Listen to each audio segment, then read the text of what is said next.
PUBG warriors part 4. PUBG gamers Katrina virus తో పోరాడి ఎలా చంపారో ఇంతకు ముందు కథలో మనం చూసాం. కత్రినా వైరస్ ని చంపిన పబ్జీ ప్లేయర్స్ 5 గెలిచిన ఆనందంలో పార్టీ చేసుకుంటూ ఉన్నారు. అరే మామా, ఆ కత్రినా వైరస్ తోక ముడిచి తుర్రు అన్నది. మరి మనతో పెట్టుకుని ఎముడే అమ్మ బాబోయ్ అన్నాడు. ఈ కత్తిరిన ఒక లెక్కనా మనకి? ఫిరోజ్ మొబైల్ కి ఒక మెసేజ్ వచ్చింది. ఇది చూడండి రే. ఏంద్రా? మన పక్క దేశప్పుడు మళ్ళీలో వైరస్ మన మీదికి పంపుతుండంట. అది కత్తిరిన వైరస్ కంటే కూడా డేంజర్ అంట. ఎంత ధైర్యం అవడానికి ఆ వైరస్ ను మన దేశంలోకి రానియద్దు. మన నుంచి అయితే రా పని.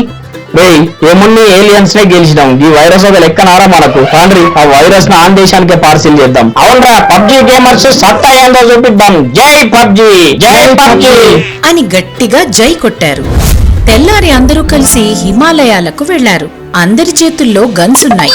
పబ్జీ అదెప్పుడు ఎలా ఉంటారో అలాంటి గెటప్పుల్లో అక్కడొకరుండి, అరే ఆడు ఈతో ఒప్పడొస్తాడు పైలంగొన్నుర్రి అంటే కరెస్ట్ గా ఎట్లా చెప్తానవరా?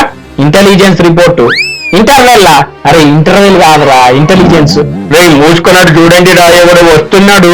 అందరూ అక్కడే కింద పడుకుని తొంగి తొంగి చూస్తున్నారు. కొంచెం దూరం నుంచి కిమ్ అనే అతను భుజాన బ్యాగ్ వేసుకుని వస్తున్నాడు. అతన్ని చూసి, అరే జర పైలమ్మ అని చూస్తే నాకెందుకో డౌట్ అనుమానం కొడుతున్నది. మాకు కూడా అట్లానే అనిపిస్తున్నదిరా. అరే 1 2 3 అని లెక్క పెడతా. అందరం కలిసి ఒక్కటేసారి పోయి వానికి గన్ను గురి పెట్టాలి, సరేనా? సరే, 1 2 3 అని అన్నాడు. అందరూ ఒకేసారి బయటకొచ్చి కిమ్ కి ఎదురుగా నిలబడ్డారు. వీళ్లను చూసిన కిమ్ అక్కడే నిలబడిపోయాడు. రే ఎవనివరా నువ్వు? మంచి మర్యాద చెప్పు. నేనా? మీ దేశాన్ని నాశనం చేయడానికి వస్తున్న సైతాన్నిరా. రే అది మేము ఉండంగా వాని పని గాని చక్కగా వచ్చినతో వాళ్ళు వచ్చినట్టు, లేకుంటే మంచు కొండల్లో నేను ముంచేస్తాను చెప్తున్నా. అలాగా అయితే రండి అని అతని బ్యాగ్ లో నుంచి ఒక సీసా తీశాడు. వీళ్ళంతా ఒక క్షణం ఆగి అతను ఏం చేస్తున్నాడో చూస్తూ ఉన్నారు. ఇదేంటో తెలుసా? మీ దేశాన్ని నాశనం చేయడానికి తీసుకొస్తున్న వైరస్ ఇప్పుడు ఇదే మిమ్మల్ని చంపుతుంది అని ఆ బాటిల్ మూత తీసి అందులో ఉన్న కెమికల్ ని ఈ 5 వైపు జల్లాడు. ఆ బాటిల్లో నుంచి బయటకొచ్చిన కెమికల్ ఒక పెద్దగా పొగగా తయారయ్యి అందులో నుంచి చాలా పెద్ద ఆకారంలో ఒక వైరస్ అవతరించి నిప్పులు చిమ్ముతూ వీళ్ళ మీదకి వస్తోంది. పబ్జీ వీరులారా, మన దేశాన్ని నాశనం చేయాలని చూస్తున్న ఈ పరాయి దేశీయుల్ని తరిమి కొడదాం. ఈ పోరాటంలో సావైనా గెలిపోయినా మన తల్లి భరతమాతను కాపాడుకునేందుకే. ఈ యుద్ధంలో నేను సచ్చేందుకైనా సిద్ధం. మీలో ఎంతమంది నాతో సావడానికి సిద్ధం? నేనా? మీలో ఎంతమంది ఆ సావును జయించి నాతో గెలుపును మార్చుకునేందుకు సిద్ధం?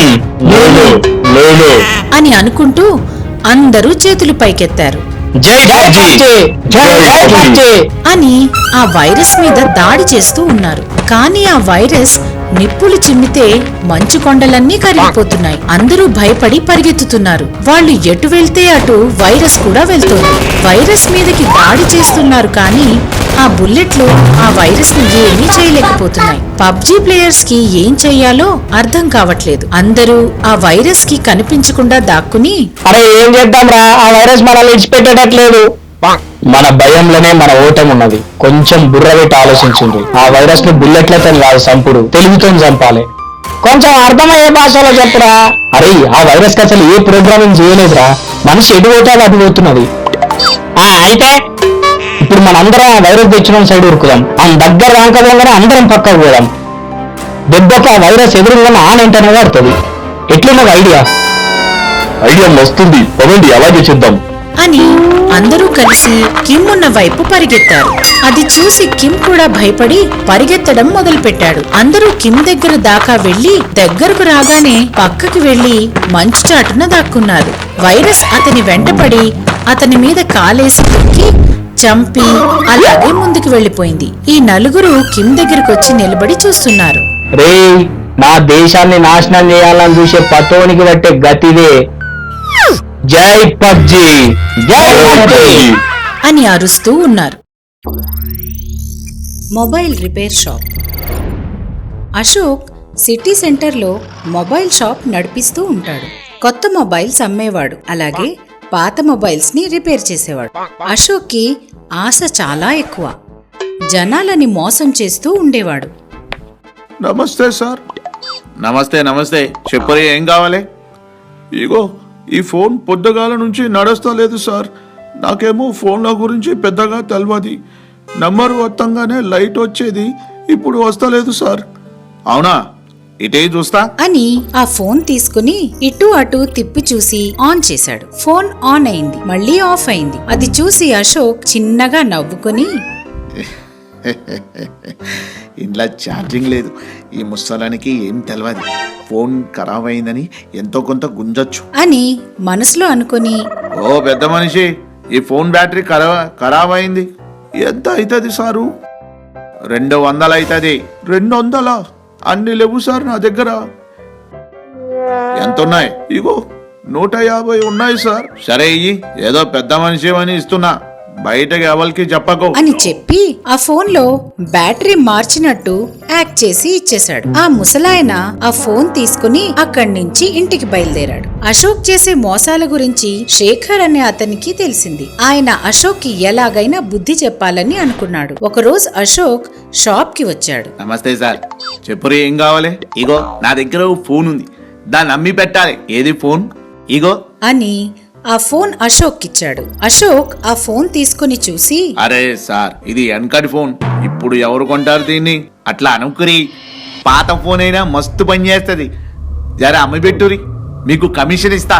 ఏందే కమిషన్ ఇస్తావా? నేనేమన్నా కమిషన్ ఏజెంట్ లెక్క కనబడుతున్నానా? కమిషన్ కాకపోతే గిఫ్ట్ అనుకోండి. గిఫ్ట్ అయితే ఓకే, సరే ఎంత కావాలి? ఏంది? ఓ 10,000 చూడిరి. ఏందే 10,000? ఈ డబ్బా ఫోన్కి 1000 కూడా రావు. తీసుకోపో నీ ఫోను. అరే గట్లా గుస్సా చేస్తే ఎట్లా? ఎంతో కొంత అమ్ము. సరే నీ నంబర్ ఇచ్చిపో, ఎవడన్నా బకరాగాడు దొరికితే అమ్ముతా. శేఖర్ సరే అని నంబర్ ఇచ్చి బయటికెళ్ళాడు. అలా బయటకు వెళ్ళగానే ఖయ్యూమ్ లోపలికొచ్చాడు. నమస్తే సార్, ఏం కావాలి?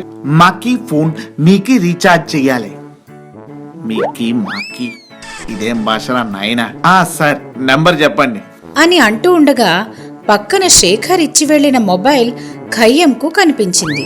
ఇది ఫోన్ మస్తు ఉంది అని చేతిలోకి తీసుకొని 2 సార్లు అటూ ఇటూ తిప్పి చూసి, వారెవ్వా, ఇది యాంటిక్ పీసు ఉంది. దుబాయ్ లో దీనికోసం మస్తు ఎతికినా కానీ దొరకాలి. ఈ ఫోను ఎవరిది ఉంది? అది కస్టమర్ది సార్, అమ్మని చెప్పి వెళ్ళాడు. ఎన్ని లక్షలైనా పర్వాలేదు, ఇది నాకు కావాలి. మీరు ఏంటనే ఆయనకి ఫోన్ చేసి పిలిపించండి. ఎన్ని లక్షలైనా పర్వాలేదా? ఇదేదో బాగుంది బేరం. అది సార్, ఆయన ఊళ్ళో లేడు. అవునా? ఇగో ఇది నా నంబర్. ఆయన రాగానే నాకి ఫోన్ చేసి చెప్పండి. ఎన్ని లక్షలైనా పర్లేదు, నేను కొనుక్కుంటా. అలాగే సార్. ఖయ్యూమ్ అక్కడి నుంచి వెళ్లిపోయాడు. అతను వెళ్ళగానే అశోక్ శేఖర్ కి ఫోన్ చేసి రమ్మన్నాడు. శేఖర్ వచ్చాడు. ఇగో సార్, నీ ఫోన్ కి 1000 రూపాయలు గిరాకీ వచ్చింది, అమ్మంటావా? వద్దు, నేను నా ఫోన్ అమ్మా. నా పెళ్ళం ఫోను ఎందుకు అమ్ముతున్నావు అని తిడుతుంది. అశోక్ ఆశ్చర్యపోయాడు. ఏందమ్మవా? మంచి గిరాకీ వచ్చిందయ్యా.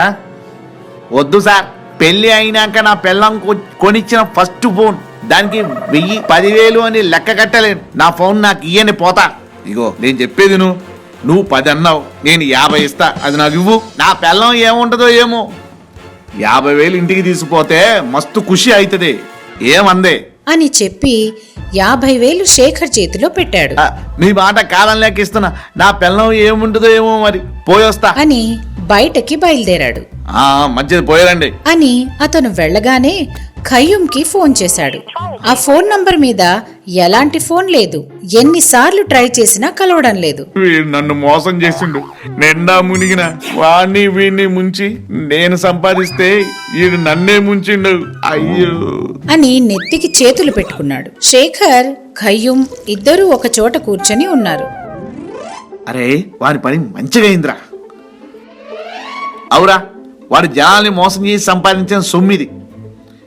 ఏం చేద్దాం రే పైసలు? మొన్న వీడు పెద్ద మనిషి మోసం చేసిండు, ఆయన ఈ పక్కనే ఉన్న వృద్ధాశ్రమంలో ఉంటాడు. ఈ పైసలు ఆశ్రమానికి ఇద్దాం పా. మంచి ఆలోచన, నడువు పోదాం అని ఇద్దరూ అక్కడి నుంచి వెళ్తున్నారు. ఇటువంటి మరికొన్ని అద్భుతమైన కథల కోసం చూస్తూ ఉండండి.